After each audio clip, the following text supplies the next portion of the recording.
Hello friends, कैसे हैं आप लोग। वेलकम टू आर के जैन इंग्लिश क्लासेस। ठीक है, आज का जो वीडियो है आपका वो क्लास 12 इंटरमीडिएट बिहार बोर्ड का जो आपका बुक है रेनबो, राइट, उस पर बेस्ड है आज का टॉपिक। उसका फर्स्ट पोएम है sweetest love I do not know. ठीक है, लॉकडाउन के दौरान मेरे कई सारे जो छात्र हैं वो अपने टेक्स्ट बुक से अलग हो चुके हैं और उनके रिवीजन के लिए या उनका जो नॉलेज एनहांसमेंट है उसके लिए मैं सोच रहा हूँ कि इंटायर जो पोएम्स है रेनबो का और जो स्टोरीज है सबके वीडियो बनाए हैं। ठीक है, तो मेरे ख्याल से आज आपका फर्स्ट टॉपिक है, फर्स्ट चैप्टर आपका sweetest love I do not go. मुझे उम्मीद है कि इसको आप एंजॉय करोगे आप। ठीक है, देखो आप sweetest love I do not go, ये जो आपका टॉपिक है, जो आपका फर्स्ट पोएम है, इसके लेखक हैं जॉन डॉन। ठीक है, जॉन डॉन कौन थे? जॉन डॉन का जन्म हुआ था 1572 में और इनका डेथ हुआ 1631 में, राइट। तो पोएम में जाने के पहले, पोएट्री में जाने के पहले मैं चाहूँगा कि आपको मैं जॉन डॉन के बारे में बताऊँ, उसके बाद हम चलेंगे। तो जो इंट्रोडक्शन है पहले वो जाने हैं। ठीक है, तो देखें आप, जॉन डॉन इनका जन्म हुआ था 1572 को और इनका डेथ हुआ 1631 में। The pioneer of a new kind of lyrical and satirical verse called metaphysical was born in London into a prosperous Roman Catholic family of traders at a time when England was staunchly anti-Catholic. Right? देखो जितने भी lines है, lines का जो difficult words है उसको मैंने यहाँ पे लिख दिया है और साथ ही साथ मेरा जो वीडियो होगा उसके डिस्क्रिप्शन बॉक्स में मैं इसके असाइनमेंट का यानी कि वर्ड्स के असाइनमेंट का लिंक भी मैं डालूंगा। उसको आप करोगे डाउनलोड तो एक एक वर्ड आपको मिल जाएगा। ठीक है, कंफर्टेबिलिटी के लिए मैंने कुछ वर्ड्स यहाँ डाल दिया है। ठीक है, तो वीडियो पॉज करके इसके वर्ड्स को भी आप लिख सकते हो और इससे एग्जाम में काफ़ी आपको फायदा मिलेगा। ठीक है, चलो स्टार्ट करें हम लोग। देखो जॉन डॉन इनका जन्म हुआ था 1572 में और इनका डेथ हुआ 1631 में। The pioneer of a new kind of lyrical and satirical words, ये जो हैं प्रेम और जैसे कि वर्ड है आपका सैटारिकल, पायनियर का क्या हो गया पथ प्रदर्शक, लिरिकल क्या हो गया प्रेम और संगीत पर आधारित। ठीक है, और व्हाट इज सैटारिकल, ये हो गया व्यंग्य पर आधारित। यानी कि ये जो हैं प्रेम और संगीत और व्यंग्य पर आधारित जो कविताएं होती हैं उसे कहा जाता है मेटाफिजिकल पोएम्स। ठीक है, इसके ये पथ प्रदर्शक थे, यानी इसको ये लॉन्च करने वाले थे। पायनियर का क्या होता है? लॉन्चर। पायनियर क्या हो गया? पहला सीढ़ी, पहला ईंट डालने वाला या फर्स्ट बिगिनर, शुरुआत करने वाला, राइट। तो व्हाट इज पायनियर? पथ प्रदर्शक। ठीक है, तो जॉन डॉन जो हैं ये एक नए प्रकार के प्रेम संबंधी और व्यंग्य संबंधी जो कविताएं हैं जिसे मेटाफिजिकल कहा जाता है उसके आरंभ करने वाले ये व्यक्ति थे। वाज बॉर्न इन लंदन, इनका जन्म हुआ था लंदन शहर में। आप जानते हो लंदन इंग्लैंड की राजधानी है। ठीक है, तो इनका जन्म हुआ था लंदन में इनटू ए प्रॉस्पेरस रोमन कैथोलिक फैमिली, और एक बहुत ही खुशहाल या एक अमीर रोमन कैथोलिक परिवार में उनका जन्म हुआ था। आपको पता है कि जो क्रिश्चियनिटी है उसको हम लोग दो भागों में बांटते हैं। क्रिश्चियंस जो हैं वो जनरली दो प्रकार के होते हैं, Romans and Protestant, sorry Catholic and Protestant. ठीक है, दोनों में कभी पड़ता नहीं है, दोनों में कभी जमता नहीं है। तो ये जो हैं क्रिश्चियन कम्युनिटी के कैथोलिक जो सेक्ट है उसको ये मानने वाले थे। तो एक रोमन कैथोलिक परिवार में इनका जन्म हुआ था ऑफ ट्रेडर्स, और इनका जो परिवार है वो व्यापारियों का परिवार था। यानी इनके फादर एक बहुत बड़े एक ट्रेडर या मर्चेंट थे, व्यापारी थे। एट ए टाइम, उस समय when England was staunchly anti Catholic, और उस जमाने में क्या था, इंग्लैंड में कैथोलिक संप्रदाय के प्रति प्रोटेस्टेंट्स का जो क्रोध है, गुस्सा है, टेंशन है, झगड़ा है, वो काफ़ी हुआ करता था। ठीक है, तो फर्स्ट टाइम का पूरा अर्थ क्या हो गया?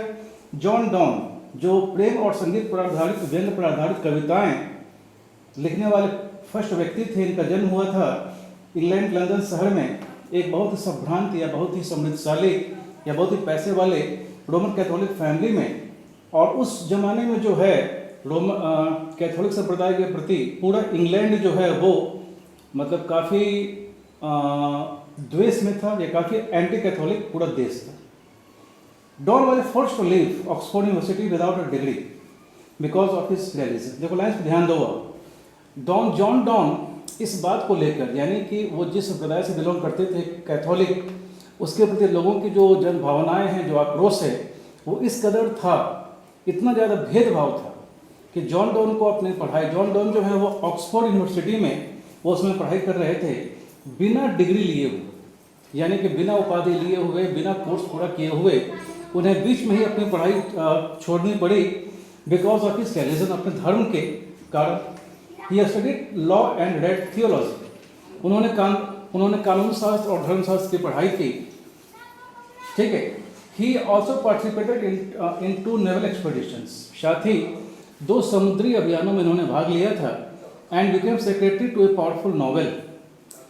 और कॉलेज के बाद जो है एक बहुत ही, देखो नॉवेल क्या होता है, एक पोस्ट होता है इंग्लैंड में, तो एक बहुत ही दबंग, एक बहुत ही पावरफुल नॉवेल के यहाँ इन्होंने एक नौकरी की, इनको एक जॉब मिला, ठीक है। ए जॉब ही लॉस्ट, वो नौकरी या वो जॉब जो खो बैठे, ये खो बैठे when he was briefly sent to prison for secretly marrying his patron's niece। देखो पैट्रोन क्या होता है, पैट्रोन होता है संरक्षक या आश्रयदाता। तो इन्होंने जिस पावरफुल नॉवेल के यहाँ इन्होंने मतलब नौकरी की, जॉब की, उसके भतीजी से इनका लव अफेयर हो गया था। और चुपचाप जो है उन्होंने ये सेक्रेटली मतलब उनके उस नॉवेल के नीस से, भतीजी से इन्होंने शादी कर लिया था। इस बात को लेकर इनको जॉब से हटाया गया और कुछ समय के लिए ये जेल भी इनको जाना पड़ा। In 1615 at the age of 42 Donne accepted ordination in the Anglican church and soon became one of the greatest preachers of his time. अब देखो आप 1615 ईस्वी में क्या हो गया, जब इनका एज था 42 साल, when he was 42 years old, Donne accepted ordination in the Anglican church. Anglican church में जॉन डॉन जो है एक फादर बन गए। ऑर्डिनेशन क्या होता है, फादर या नन बनने का एक ऑफिशियल जो प्रोसेस है, दैट इज कॉल्ड ऑर्डिनेशन। तो ये जो है एक फादर के रूप में 42 साल की उम्र में जो है इन्होंने शपथ लिया। And soon became one of the greatest preachers of his time. और जल्द ही अपने ज़माने के, अपने समय के एक बहुत बड़े धार्मिक उपदेशक के रूप में इन्होंने एक जगह इंग्लैंड में अपनी बनाई, ठीक है। In love lyricism Dawn completely broke completely with the Petrarchan tradition, introducing an intellectual and colloquial tone, ठीक है। देखिए जहाँ तक लव लेटर्स की बात है, जहाँ तक प्रेम पर आधारित कविताओं की बात है, ठीक है, तो इनके समय के पहले क्या था कि लव मैटर की बात करना, यानी कि आपका, अब देखो आप जैसे कि लवर है, बिलवर्ड है, या रोमांस की बातें करना, इंग्लैंड या पूरी दुनिया का समाज एक रूढ़िवादी समाज था, एक कंजर्वेटिव लोगों का थिंकिंग था, लोग उसको गलत मानते थे। यानी किसी प्रेमी प्रेमिका और उसके प्रेम पर आधारित कोई भी चीज़ लिखना उस ज़माने में काफ़ी खराब माना जाता था। उस ज़माने में केवल रिलीजियस टॉपिक से, रिलीजियस या नेचुरल जो नेचर बेस्ड जो आपके जो टॉपिक्स हैं, उन्हीं की चर्चा जो है वो मतलब कविताओं में की जाती थी, ठीक है। वही देखो यहाँ पे है कि इन लव, जहाँ तक प्यार की बात है, लिरिसिज्म या प्रेम और संगीत पर आधारित कविताओं की बात है, Donne broke completely with the Petrarchan tradition. John Donne जो हैं वो पेट्रार्चन परंपरा से बिल्कुल ही इनका अलग, इनका व्यू था, इनका अलग इनका थॉट था, ठीक है ना। Introducing an intellectual and colloquial tone. और इनकी कविताओं में जो है इन्होंने स्टार्ट किया, इन्होंने आरंभ किया एक नई परंपरा, यानी प्रेम धर्म, मानवीय प्रेम, ईश्वरीय प्रेम आदि बातों पे लिखना इन्होंने स्टार्ट किया। और introducing an intellectual and colloquial tone.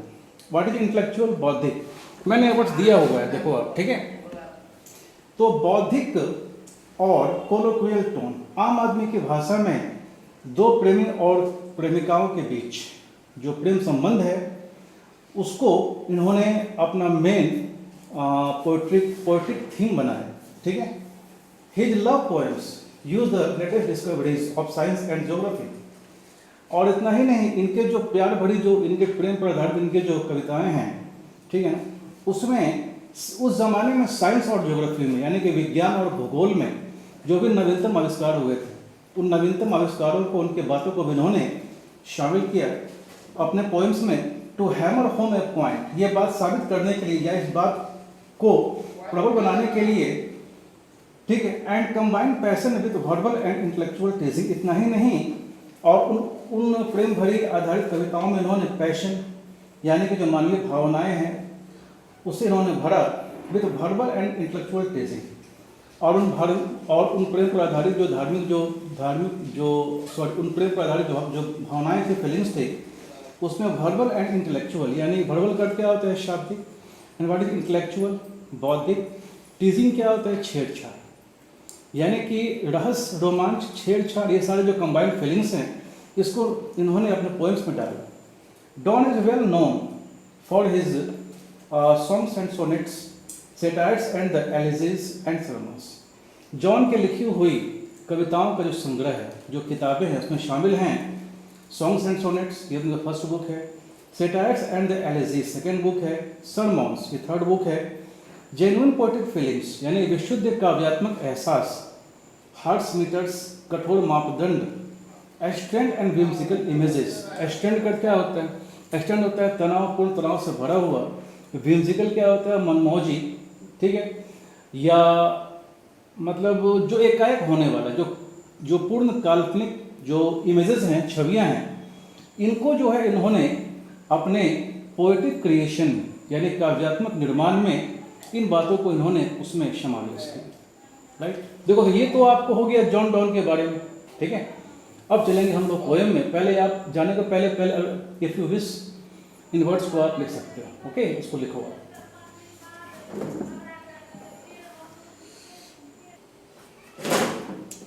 ठीक है, ध्यान से बच्चों, आप कम ऑन से है। अब हम लोग चलेंगे पोएम में, ठीक है। पोएम जो है काफ़ी इंटरेस्टिंग है, पोएम काफ़ी स्पिरिचुअल है, आध्यात्मिक है। देखो इस पोएम में क्या है, पहले इसका जो बैकग्राउंड है पहले समझो आप। जॉन डॉन ने इस पोएम में sweetest love I do not go में इन्होंने मानवीय प्रेम और ईश्वरीय प्रेम, मानवीय प्रेम और ईश्वरीय प्रेम का जो कॉकटेल है, मिश्रण है, इसी को तो हम लोग कहते हैं मेटाफिजिकल, ठीक है। उसकी इन्होंने किया है चर्चा, और इसमें इन्होंने कई सारे ऑब्जेक्ट्स का, कई सारी वस्तुओं का इन्होंने एज एन एग्जाम्पल इसको पेश किया है, ठीक है। फर्स्ट लाइन से देखो आप, राइट, आपको बढ़ा रहे हैं काफ़ी स्लो मोशन में। देखो आप, देखो लाइन्स क्या है आपका, sweetest love I do not go. कवि डायरेक्ट कह रहा है कि प्यारी प्रियतमा। स्वीटेस्ट क्या हो गया, काफ़ी प्यारी। स्वीट कट मीठा भी होता है, स्वीट कट प्यारा भी होता है। आप किसी बच्चे को देखते हो क्या बोलते हो, हाउ स्वीट, तो क्या बच्चा मीठा है? नहीं, बच्चा प्यारा है, ठीक है। तो देखो आप, स्वीटेस्ट लव, लव मतलब यहाँ पे नाउन यूज है।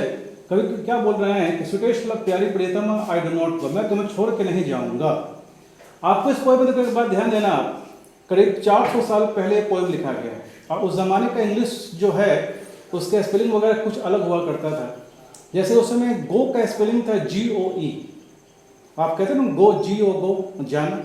उस जमाने में इंग्लिश था GOE, ठीक है। तो मैंने यहाँ पे एग्जाम्पल मैंने यहाँ पे OE डाला है। OE क्या हो गया, ओल्ड इंग्लिश, ठीक है। इसका नया इसका इंग्लिश है GO, है ना। जैसे कि द, THE, उस जमाने में उसका इंग्लिश था THEE। उस जमाने में देखो हैव का, हैज का इंग्लिश था HATH, हैथ। उस जमाने में सन का स्पेलिंग था SUNN, यानी कि SUN आप कहते हो ना सूरज को, तो उस जमाने में इंग्लिश SUNN, ठीक है। तो मैंने यहाँ पे डाल दिया है OE यानी ओल्ड इंग्लिश, ठीक है। और देखो वैसे भी डिस्क्रिप्शन बॉक्स में आपको इसका मिल जाएगा PDF फाइल, इसको आप लोग डाउनलोड, ठीक है। देखो ध्यान से आप, sweetest love I do not go, कवि क्या बोल रहे हैं कि प्यारी प्रियतमा मैं तुम्हें छोड़ के नहीं जाऊंगा, फॉर वेयरनेस ऑफ द क्योंकि मैं अब थक चुका हूँ। नॉट इन द होप, मैं इस उम्मीद में नहीं जी रहा हूँ कि the world can show a fitter love for me, कि दुनिया मुझे तुमसे अधिक अच्छी प्रेमिका देगी। Not in the hope, not का क्या होता है नहीं, इन द होप क्या हो गया, इस उम्मीद में, इस आशा में कि the world can show a fitter love for me. The world can show यानी कि यहाँ पे शो का दिखाना नहीं है, यहाँ पे सौंपना है या देना है। ए फिटर लव, फिटर क्या हो गया, आप जानते हो फिट, फिटर, फिटेस्ट। फिटर मतलब क्या हो गया, अधिक अच्छा। कभी यहाँ पे क्या बोल रहा है कि नॉट इन द होप, मैं इस उम्मीद में नहीं जी रहा हूँ कि यह दुनिया मुझे तुमसे अधिक अच्छी प्रेमिका देगी, but since that I must die at last, लेकिन ये एक हकीकत है। बट सिंस दैट क्या हो गया, लेकिन क्योंकि, ठीक है, but since that I must die at last. कभी क्या बोला, देखो इस धरती पे जिसका भी जन्म हुआ है उसकी मृत्यु निश्चित है। इस धरती पे जिसका भी जन्म हुआ है उसकी मृत्यु निश्चित है। तो कवि अपने प्रेमिका को समझा रहा है कि एक ना एक दिन हम लोगों को ये फिजिकल जो बॉडी है इसको हम लोग को छोड़ना पड़ेगा, या एक ना एक दिन मृत्यु निश्चित है। ईश्वर का दिया गया जीवन का एक एक पल, एक एक लम्हा खुशियों से, प्रेम से, आनंद में बीतना चाहिए। यानी ईश्वर के दिए गए इस जीवन के किसी भी लम्हा, किसी भी क्षण का अगर आप यूज़ करते हैं रोने धोने में, निगेटिविटी में, उदासीनता में, दुख में, तो ये ईश्वर के दिए गए वरदान स्वरूप जो जीवन है उसका अपमान। इसलिए हम लोग को चाहिए, ठीक है, कि साथ बिताए गए सुखद पलों का एहसास करके हम लोग अपने आप को हमेशा खुश रखें। राइट, देखो लाइन्स क्या है, देखो आप, नॉट इन द होप, मैं इस उम्मीद में नहीं जी रहा हूँ कि the world can show a fitter love for me, कि यह दुनिया मुझे तुमसे अधिक अच्छी प्रेमिका देगी, but since that I must die at last, लेकिन एक हकीकत है कि एक ना एक दिन हम दोनों की, मेरी और तुम्हारी मृत्यु निश्चित है। इट्स बेस्ट फॉर मी, मैं जानता हूँ कि मेरी मृत्यु एक दिन आनी है। इट्स बेस्ट फॉर मी, यह मेरे लिए सबसे अच्छा है। तो यूज माई सेल्फ इन जेस्ट, तुम्हारे साथ बिताए गए सुखद पलों का एहसास करके क्यों ना आनंद में, क्यों ना मतलब उस सुखद या आनंददायक जो क्षण है उसको मैं याद करूं। मैं तुमसे फिजिकली दूर हूँ, मैं तुमसे शारीरिक रूप से अलग हूँ, तो अलग रह के अगर मैं रोता हूँ, मैं तुम्हें बार बार याद करता हूँ और दुख में मैं डूब जाऊँ, तो ये उस प्रेशियस लाइफ का जो गॉड ने हमें दिया उसका अपमान।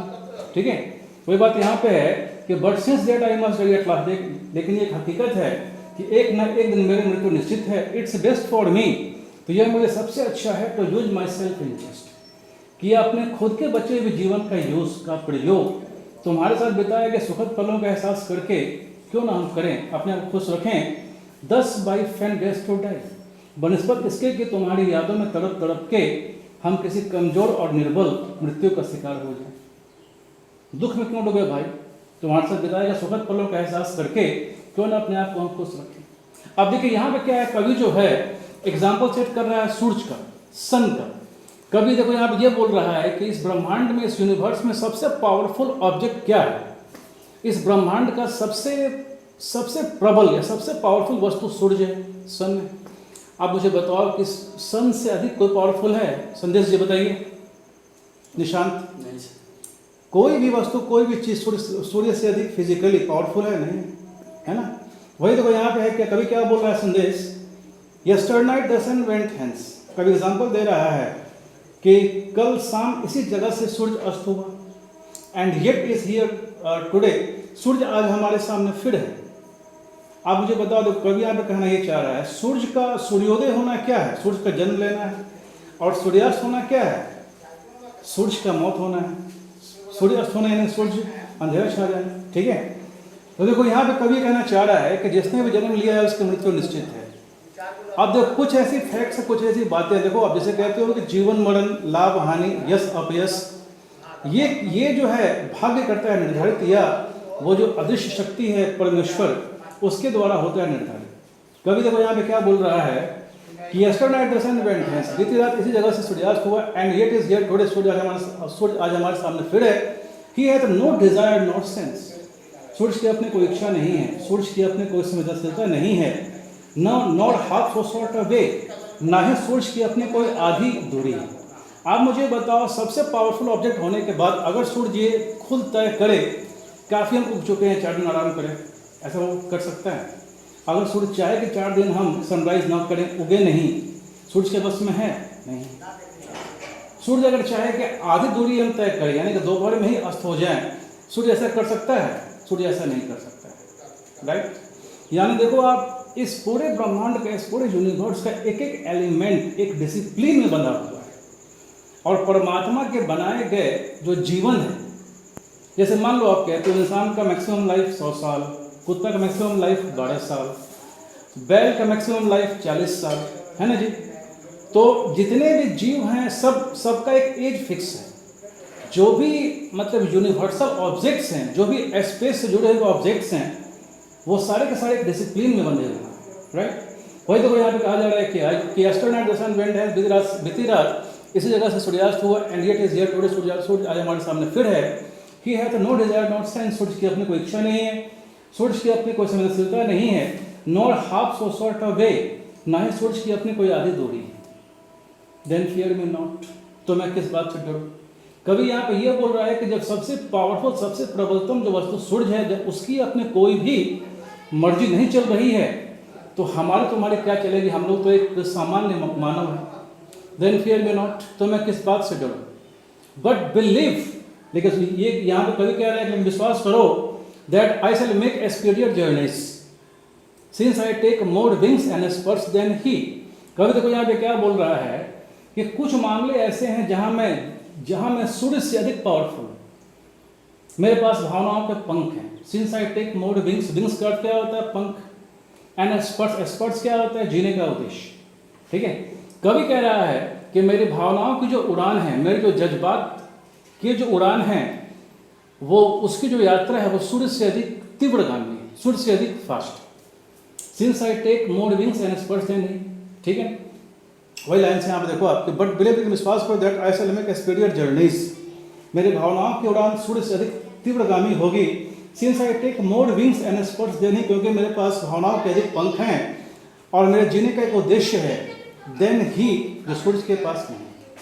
देखो यहाँ पे कवि इनडायरेक्ट में कहना चाहता है कि मेरे जीने का उद्देश्य कौन है, तुम हो तो मैं जीवित हूँ, तो मेरी प्रेमिका हो, मैं तुम्हारे लिए जी रहा हूँ। सूर्य की तो कोई अपनी प्रेमिका नहीं है, चंद्रमा ये मत कह देना यार, ठीक है, ठीक है ना। तो मेरे जीने का उद्देश्य है जो सूर्य के पास नहीं। आगे देखो आपका लाइन है, oh how feeble is man's power, देखो इंसान की शक्तियाँ कितनी कमजोर है।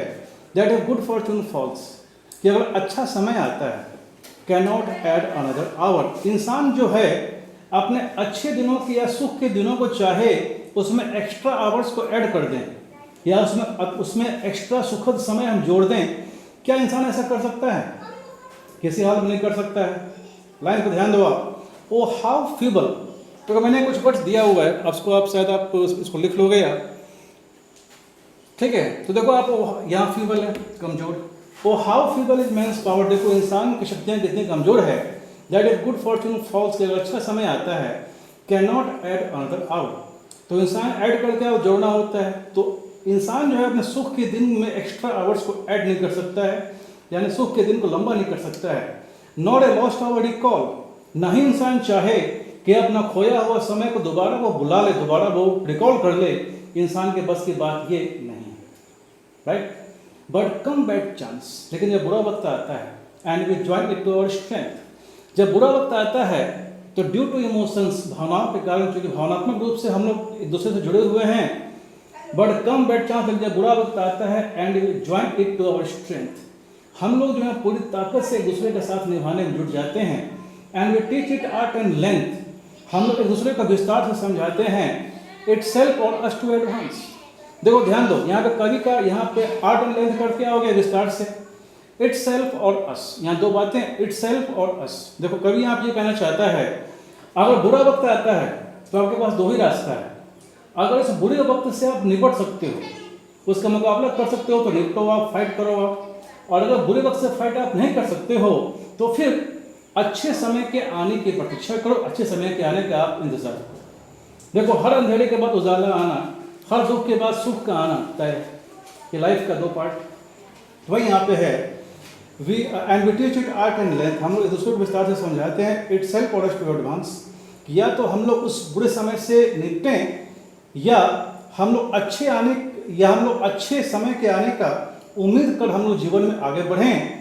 बैठ जाने का नाम, शोक में डूब जाने का नाम, दुख में डूब जाने का नाम, रोड़ों के जान देने का नाम, आत्महत्या करने का नाम जीवन नहीं। सुख हो या दुख हो, हर परिस्थिति में आपको एडवांस करना चाहिए, आपको निरंतर आगे बढ़ते रहना, दैट इज लाइफ, यही तो जीवन। इसके बाद कुछ पर्सनल लाइन्स हैं जो एक प्रेमी यानी एक लवर अपनी प्रेमिका बिलहट से कहता है। देखो लाइन्स क्या है, व्हेन दाउ साइस्ट, जब तुम आहें भरती हो, साइट मतलब क्या होता है, SIGH, साई होता है आहें भरना। व्हेन दाउ साइस्ट, जब तुम आहें भरती हो, दाउ साइस्ट नॉट विंड, तुम्हारी आहें हवा का झोंका नहीं होती, बट साइस्ट माई सोल अवे, बल्कि तुम्हारी आहें मेरी आत्मा को झकझोर देती है, मेरी आत्मा को उड़ा ले जाती है। व्हेन दाउ वीपेस्ट, जब तुम रोते हो, अनकाइंडली काइंडली, दुख से या सुख से, my life blood doth decay. तुम्हारे आंसुओं के बारे में जब भी मैं सोचता हूँ, मुझे याद आता है, तो मुझे ऐसा लगता है कि मेरे जीवन रूपी शरीर का जो रक्त है, ब्लड है, वो डिके हो रहा है, यानी कि सड़ रहा है, गल रहा है। एक बात देखो, एक बात जरा सा देखो, सोचने की है, जिससे आप प्रेम करते हो, अगर वो तकलीफ में है, दुख में है, और सब सारी स्थितियों को जानने के बावजूद अगर उसके लिए आप कुछ कर नहीं पाते हो, तो फिर आपको फीलिंग होता है कि मेरा जीना बेकार है, मेरे जीते जी वो आदमी नाखुश है, वो आदमी दुखी है, वो आदमी तकलीफ में है, वो आदमी दर्द में, एक फीलिंग। ठीक है, तो देखो यहाँ पे कवि क्या कह रहा है कि वेन द वे पेस्ट, जब तुम रोती हो, अनकाइंडली काइंडली, दुख से या सुख से, my life blood doth decay, तुम्हारे आंसुओं के बारे में सोच के मुझे ऐसा लगता है कि मेरे जीवन रूपी शरीर का जो रक्त है वो सड़ रहा है। इट कैन नॉट बी, ऐसा नहीं हो सकता है, दैट दाउ लव्स्ट मी, कि तुम मुझसे प्यार करती हो, एज दाउ सेस्ट, जैसा कि तुम कहती हो। If in thine my life thou waste, thou are the best of me, हो सकता है मेरे जीवन में तुम्हारे जीवन बिताया गया मेरा को तुम्हारे लिए बर्बाद किया हुआ समय हो, लेकिन यकीन करो आप कि मेरे जीने का आधार ही वो पल है जो मैंने तुम्हारे साथ कभी बिताया था। उन्हीं पलों को याद करके मैं जी रहा हूँ। राइट, आगे देखो आपके लाइन्स हैं, let not that divining heart forethink me any ill. देखो अपने ईश्वरीय हृदय में, अपने मासूम हृदय में मेरे प्रति कोई इल विल, कोई बुरी भावना, शक शुबा संदेश मत रखना। देखो एक साइकी है, एक होता क्या है, देखो जनरली महिलाएं और बच्चे, इनका जो इमोशंस है हमेशा इनके विड पे हावी रहता है। इसको समझो ऐसे आप, महिलाओं का और बच्चों का जो दिल है वो हमेशा दिमाग पे हावी रहता है। On the other hand gents या मेल जो होते हैं, मेल पुरुष वर्ग के लोग, उनका जो दिमाग है उनके दिल पे हावी रहता है। आप मुझे बताओ सबसे ज़्यादा ब्लैकमेल घर में कौन होता है? मदर। अगर आपको कुछ चाहिए तो पापा के सामने अगर जाओगे, जिद करोगे, पापा का मूड खराब हुआ तो आपको पड़ जाएगा 2-4 हाथ, भगा देंगे वो। लेकिन आप सिर्फ एक बार नाश्ता ना करो, आप सिर्फ किचन में जाओ जहाँ माँ खड़ी है और वहाँ सिर्फ आधा घंटा ड्रामा करो आगे पीछे, तो आपके आँख में आंसू देख के, आपके बेचैनी को देख के सबसे ज़्यादा अफेक्टेड मदर होंगी, माँ होंगी। तो सबसे ज़्यादा लोग करते हैं ब्लैकमेल अपनी माँ को। ये हर घर की ये भाई कहानी है। राइट, तो वही है देखो कि let not thy divining heart forethink me any ill, अपने ईश्वरीय हृदय में मेरे प्रति कोई दुर्भावना मत रखना। डेस्टिनी में take thy part and may thy fears fulfil. हम दोनों को देखो आप, मिलना और बिछड़ना, मीटिंग एंड पार्टी, मिलना और बिछड़ना, ये बताओ किसी इंसान के बस की चीज़ है? किसी इंसान के बस की बात है? कौन कब किससे मिलेगा और कौन बिछड़ जाएगा? अचानक दुर्घटनाएं होती हैं, अचानक दुर्घटनाएं होती हैं, कोई कैजुअलिटी हो जाता है, अचानक लोग मर जाते हैं जिसके बारे में सोच आप नहीं सकते हो, उसका डेथ हो जाता है, आपको शौक लगता है। राइट, तो वही देखो आप जो लाइन्स है कि let not thy divining heart forethink me any ill, अपने ईश्वरीय हृदय में मेरे प्रति कोई दुर्भावना मत रखना। डेस्टिनी में टेक दाई पार्ट, भाग्य अपनी भूमिका निभाएगी। And may thy fears fulfil, या हो सकता है तुम्हारे डर या भय को बढ़ा दे। देखो महिलाओं का दिमाग जो है सेंस ऑफ इनसिक्योरिटी, महिलाएं थोड़ा सा डरपोक स्वभाव की होती हैं और नकारात्मक बातें उनको दिमाग में ज़्यादा आता है, तो वही यहाँ पे चर्चा है ना। बट बिलीव, लेकिन विश्वास करो, बट थिंक, लेकिन सोचो, ठीक है, that we are but turn aside to sleep. यहाँ पे कभी कह रहा है, देखो यहाँ पे एक प्रेमी कह रहा है अपने प्रेमिका से कि फिजिकली हम लोग मिल नहीं पा रहे हैं, लेकिन ट्रू लव जो है, सच्चा प्यार जो है, वो हार्ट से हार्ट का होता है। True love is not physical, true love is spiritual. यहाँ इसको सेंस ये है, ठीक है, that we are but turn aside to sleep. मर जाने के बाद कब्र में एक दूसरे के आगोश में हमेशा हमेशा के लिए हम लोग सो जाएंगे। दे हु वन अनदर,